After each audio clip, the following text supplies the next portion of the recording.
Bismillahirrahmanirrahim. Assalamualaikum. Bertemu lagi dengan sendiri atau diantarin. Semoga kita baik-baik saja dan semoga kita masuk surga. Amin. Sekarang masuk ke video. Tentu saja kemungkinan tidak asing di telinga kita, terlebih bagi para orang-orang yang pernah mendengarnya. Disebutkan menurut informasi yang beredar bahwa Lal Sahbaz Qalandar adalah seorang wali sufi, penyair, pengembara spiritual, dan pertapa yang sangat dihormati di Asia Selatan. Beliau mendirikan rumah pertemuan sufi Khankah, mengajar ilmu agama Islam di lembaga Fuqih Islam Madrasah, serta menulis sejumlah risalah spiritual dan keilmuan, termasuk Mizan Us-Sarf, Qism Edoyum, Aqdun dan Zubdah. Beliau juga dikenal menjalani kehidupan selibat dan menolak pernikahan, meskipun ada janji yang dibuat oleh sahabatnya yang kemudian wafat. Kemudian menurut informasi yang beredar bahwa Sayyid Utsman Al-Marwandi, lebih dikenal sebagai Lal Sahbaz Qalandar, adalah putra Sayyid Ibrahim Kabiruddin Al-Jawabi. Beliau berasal dari keluarga Sayyid berdarah Baghdad, Irak. Lal Sahbaz Qalandar adalah seorang tokoh besar dalam dunia sufi dan sering dikaitkan dengan gelar Julelal, yang dalam beberapa legenda merujuk pada pengantin pria merah atau memiliki hubungan spiritual dengan Dewa Sindi di Sungai Indus. Ia juga termasuk salah satu dari 4 sahabat legendaris yang dikenal dengan sebutan Caharyar, bersama dengan Bahauddin Zakaria, Baba Fariduddin Gansyakar, dan Sayyid Jalaluddin Bukhori. Kemudian menurut informasi yang beredar bahwa Lal Sahbaz Qalandar lahir pada tahun 1177 Masehi dan wafat pada tanggal 19 Februari tahun 1274 Masehi. Beliau tiba di daerah Sehwan, Sind, sekitar tahun 1251, dan terdapat bukti kehadirannya di wilayah Sind sejak tahun 1196. Masa hidupnya sejaman dengan tokoh besar sufi lain seperti Jalaluddin Rumi. Pada masa menjelang wafatnya, India diperintah oleh Ghiyasuddin Balban. Kemudian menurut informasi yang beredar bahwa Lal Sahbaz Qalandar lahir di Marwan, dan berasal dari garis keturunan Sayyid Baghdad, Irak. Setelah melakukan perjalanan ke berbagai wilayah dunia Islam, beliau akhirnya menetap di Sehwan, di wilayah Sind kini Pakistan, yang saat itu berada di bawah pemerintahan Ghaznavid dan Ghurid. Di tempat inilah beliau wafat dan dimakamkan. Selain itu, beliau juga diketahui pernah mengunjungi dan menjalin relasi spiritual di wilayah Multan dan Punjab. Kemudian menurut informasi yang beredar bahwa Lal Sahbaz Qalandar dihormati karena kesalehannya, kedalaman spiritualitasnya, pengabdian hidupnya sebagai sufi, serta ajaran-ajarannya yang menekankan cinta, kebebasan spiritual, dan ketabahan dalam menempuh jalan kebenaran. Beliau juga dianggap sebagai tokoh pemersatu antar keyakinan melalui keterlibatannya dengan para pertapa Soifites, serta pengaruh kuatnya terhadap tradisi lokal di Sind, termasuk pengendalian pasang surut Sungai Indus sebagaimana yang diyakini oleh sebagian masyarakat. Kemudian menurut informasi yang beredar bahwa perjalanan spiritual Lal Sahbaz Qalandar dimulai sejak muda melalui pengembaraan dan pertemuan dengan tokoh-tokoh sufi besar. Di Multan, beliau menjalin persahabatan spiritual dengan para wali seperti Bahauddin Zakaria dan Baba Fariduddin.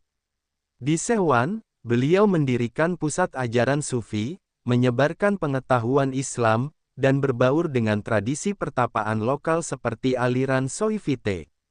Konon, beliau pernah melakukan praktik pertapaan ekstrim seperti duduk di atas kuali api Tapasya, menunjukkan dedikasinya yang luar biasa terhadap pencapaian spiritual.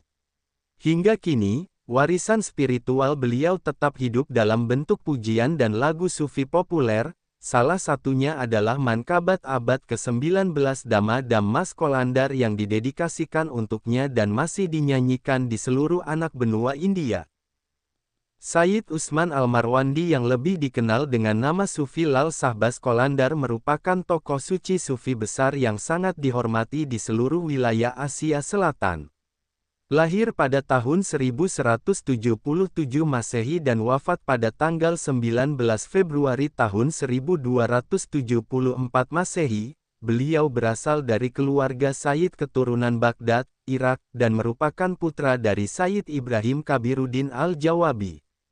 Tempat kelahirannya adalah Marwan, suatu kawasan yang dahulu termasuk dalam wilayah pengaruh budaya Persia dan Islam. Nama Lal Shahbaz Qalandar bukan hanya sebuah sebutan tetapi merupakan gabungan dari simbol-simbol spiritual yang mencerminkan karakteristiknya. Kata Lal, yang berarti merah delima mengacu pada warna pakaian favoritnya, karena beliau dikenal senantiasa mengenakan pakaian merah yang menjadi ciri khasnya dan juga merupakan simbol semangat dan kekuatan spiritual. Istilah Shahbaz berarti elang agung yang melambangkan jiwa mulia dan kekuatan ilahiyah. Sedangkan Qalandar merujuk pada posisi spiritual beliau sebagai pengembara suci yang melepaskan diri dari ikatan duniawi dan hidup dalam kebebasan spiritual yang penuh pengabdian. Lal Shahbaz Qalandar menjalani hidup sebagai seorang pertapa dan sufi pengembara. Beliau menjelajahi berbagai wilayah dunia Islam, dan akhirnya menetap di kota Sehwan, wilayah Sind, yang saat itu merupakan bagian dari kekuasaan dinasti Ghaznavid dan Ghurid. Di Sehwan, beliau membangun sebuah khanqah atau pusat kegiatan sufi, tempat berkumpulnya para pencari ilmu dan pencerahan rohani. Beliau juga mengajar di sebuah madrasah bernama Fuqih Islam, dan dari sanalah lahir karya-karya intelektual dan spiritualnya yang terkenal seperti Mizan Us-Sarf, Qism-e-Doyum, Akad, dan Zubdah. Kehidupan spiritual beliau tidak hanya terbatas pada pengajaran dan penulisan, tetapi juga mencakup praktik-praktik pertapaan ekstrim. Dalam berbagai riwayat diceritakan bahwa beliau melakukan tapasya, atau meditasi dengan penyiksaan diri, seperti duduk di atas bara api, sebuah praktik yang memperlihatkan keberanian spiritual dan tekad pengendalian diri yang luar biasa. Praktik ini juga menunjukkan adanya pertemuan dan sinkretisme budaya dengan tradisi Soifisme yang berkembang di wilayah tersebut pada masa itu. Bahkan dikatakan bahwa Lal Shahbaz Qalandar sempat bergabung dengan kelompok pertapa Soifite lokal, yang memperkuat narasi lintas keyakinan yang menjadi ciri khas perjalanan spiritual beliau. Salah satu aspek yang unik dari kisah hidup Lal Shahbaz Qalandar adalah bagaimana nama dan simbol beliau memiliki resonansi dalam berbagai komunitas keagamaan. Beliau sering juga disebut sebagai Julelal, yang dalam tradisi Sindi merujuk pada pengantin pria merah. Sebutan ini memiliki banyak interpretasi, salah satunya berasal dari legenda yang menyebut bahwa beliau dijanjikan menikah dengan putri sahabatnya, tetapi sahabat tersebut meninggal dunia. Ketika putra sahabat itu menolak untuk memenuhi janji tersebut, Lal Shahbaz Qalandar mengalami kesedihan yang mendalam dan akhirnya memilih hidup selibat. Interpretasi lainnya berasal dari keyakinan masyarakat Sindi yang menyamakan figur Julelal sebagai dewa pelindung sungai Indus, dan dalam proses asimilasi kultural, kepercayaan terhadap Julelal diwariskan kepada pemuja Muslim, yang kemudian mengidentifikasi figur tersebut dengan sosok Lal Shahbaz Qalandar. Oleh karena itu, banyak masyarakat yang mempercayai bahwa beliau memiliki kekuatan spiritual untuk mengendalikan pasang surut sungai Indus, menjadikan namanya sebagai simbol religius yang melampaui batas-batas agama formal.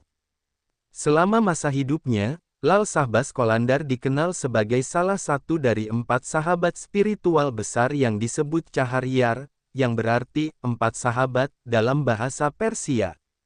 Keempat tokoh sufi tersebut adalah Bahauddin Zakaria dari Tarekat Surawardiyah, Baba Fariduddin Gansyakar dari Tarekat Chistiyah, Sayyid Jalaluddin Bukhori, dan Lal Shahbaz Qalandar sendiri. Keempat sahabat ini dikenal karena persahabatan mereka yang mendalam, komitmen mereka terhadap nilai-nilai sufi, dan kontribusi besar mereka terhadap penyebaran Islam dan kebudayaan spiritual di wilayah Sind dan Punjab, yang kini merupakan bagian dari Pakistan modern. Persahabatan spiritual mereka memperkuat jaringan tarekat-tarekat sufi yang aktif pada abad ke-13 dan berperan dalam membentuk identitas spiritual anak benua India selama berabad-abad. Kehidupan dan ajaran Lal Shahbaz Qalandar juga berlangsung pada periode sejarah yang sangat signifikan, yakni pada masa pemerintahan Ghiyasuddin Balban, Sultan dari Kesultanan Delhi, yang memerintah India dari tahun 1266 hingga 1287.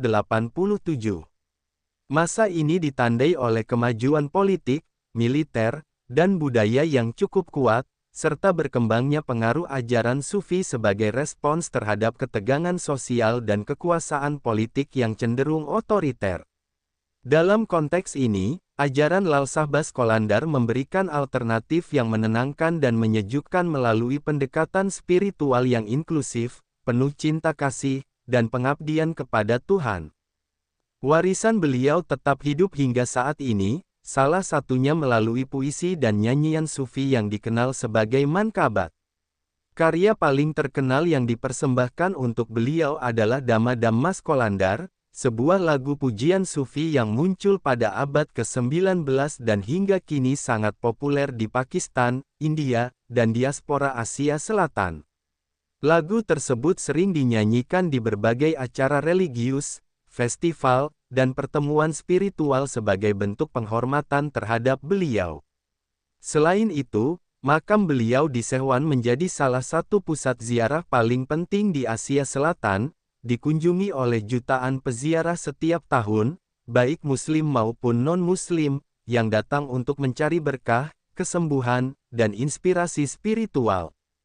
Dengan semua dimensi ini, Lal Shahbaz Qalandar tidak hanya dikenal sebagai seorang sufi agung, tetapi juga sebagai simbol lintas budaya dan keagamaan, tokoh spiritual yang melampaui batas-batas dogmatis, serta lambang kedamaian dan kekuatan rohani dalam sejarah Asia Selatan.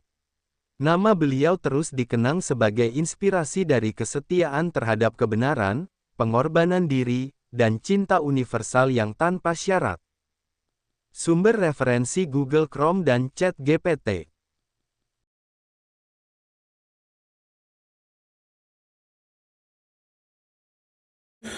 Tentu kita tahu bahwa dalam setiap perjalanan hidup, selalu ada saat ketika diri kita merasa lelah, goyah, bahkan ingin menyerah. Namun, di balik setiap perintangan, tersembunyi peluang untuk tumbuh dan menguatkan diri kita. Hari ini adalah kesempatan baru, saat yang tepat untuk kembali menyusun niat, memperbaiki langkah, dan meyakini bahwa setiap tetes usaha tidak akan pernah sia-sia. Bangkit bukan karena tidak pernah jatuh, tetapi karena memilih untuk tidak tinggal dalam kejatuhan. Teruslah melangkah meski perlahan, karena selangkah lebih dekat adalah lebih baik daripada diam dalam keraguan. Ya Allah, ya Tuhan kami yang Maha Pengasih lagi Maha Penyayang, jadikanlah hidup kami ini sebagai ladang amal yang penuh berkah. Berikan kekuatan untuk terus menebar kebaikan di dunia. Anugerahkan kemudahan dalam menghadapi segala ujian, dan karuniakan akhir kehidupan yang baik. Lindungi diri kami dan keluarga dan fitnah dunia yang menipu. Jadikanlah akhirat kami sebagai tempat peristirahatan terbaik, dan masukkanlah kami ke dalam surga-Mu bersama orang-orang yang Engkau cintai, serta jauhkan kami dari siksa api neraka dan kemurkaan-Mu yang tak tertahankan.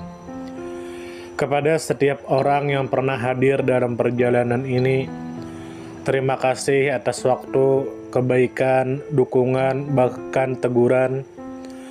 Maafkan atas setiap kata yang menyakiti, sikap yang mengecewakan, atau hati yang mungkin belum sepenuhnya mampu menjaga. Manusia tidak pernah sempurna, namun ketulusan untuk tetap terus belajar dan memperbaiki diri tidak akan pernah padam. Tentu kita tahu bahwa kebaikan tidak selalu datang dalam bentuk besar. Terkadang senyum kecil yang tulus, tangan yang ringan membantu, atau telinga yang mau mendengarkan sudah cukup untuk mengubah hari seseorang menjadi lebih bermakna.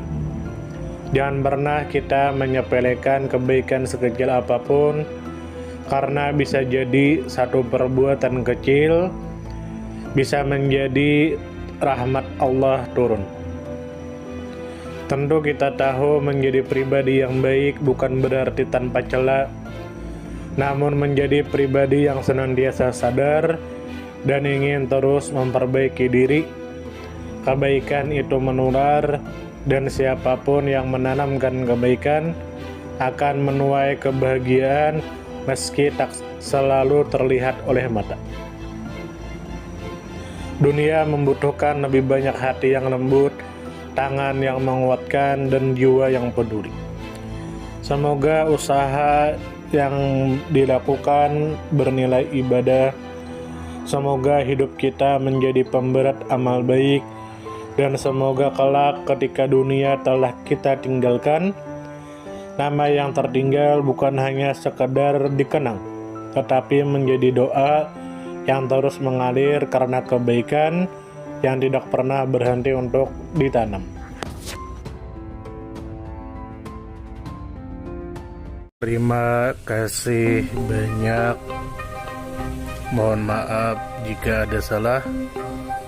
Silahkan jika suka ditekan tombol like, silahkan share, dan jika ingin memberikan saran dan komentar, silahkan komen. Semoga kita baik-baik saja, semoga kita masuk surga. Wassalamualaikum warahmatullahi wabarakatuh.